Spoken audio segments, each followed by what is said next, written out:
Someone asked me a question on how to view the video that's been recorded by this three-way camera, DVR camera for cars, and basically it's pretty straightforward.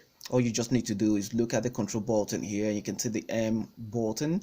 That is the one you need to click. Just press it once, and it's going to change from the both internal and exterior lens to the interior one, so not to the external one. So you can see my finger here.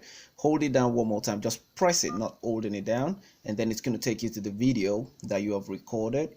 And if you want to check some other frames of the video, you can just hit on the arrow button here, and that will take you to the next cycle, because it records in cycle like every 3 minutes.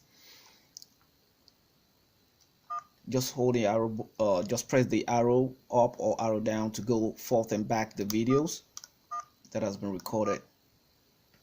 So basically that's the way it works. Thank you. Bye.